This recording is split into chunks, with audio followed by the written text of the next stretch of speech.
कछार आवे। फूल कांदा खवाहूँ मन भर के खावे। फूल कांदा खवाहूँ मन भर के खावे।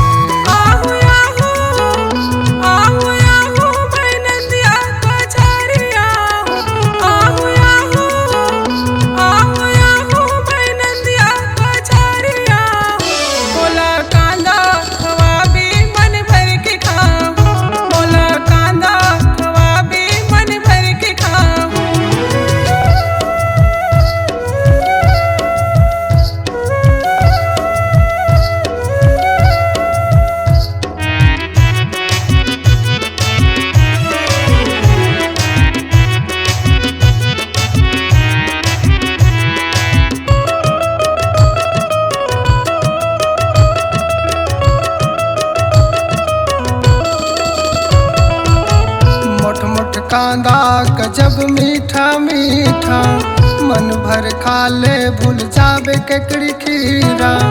मन भर खा ले भूल जावे केकड़ी खीरा।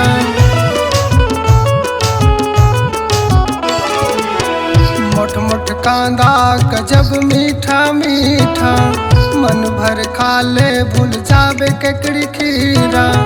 मन भर खा ले भूल जावे केकड़ी खीरा। आबे आबे आबे आबे ते बने सज के आबे।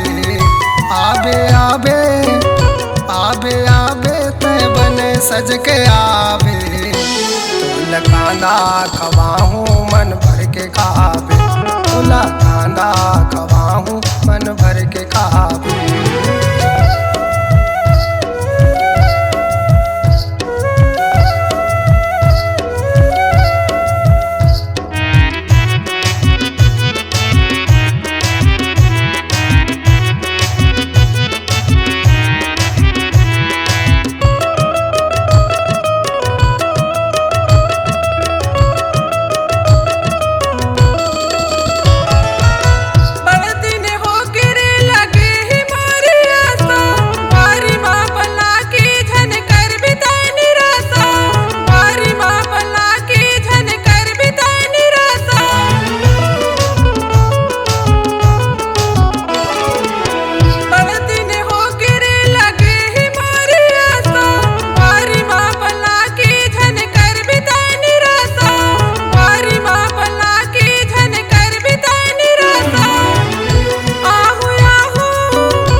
जल्दी जल्दी खावे वो का मजा आई।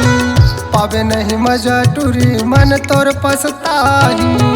पावे नहीं मजा टूरी मन तोर पछताही।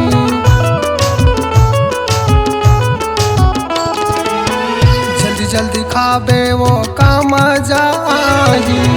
पावे नहीं मजा टूरी मन तोर पछताही। पावे नहीं मजा टूरी मन तोर पछताही।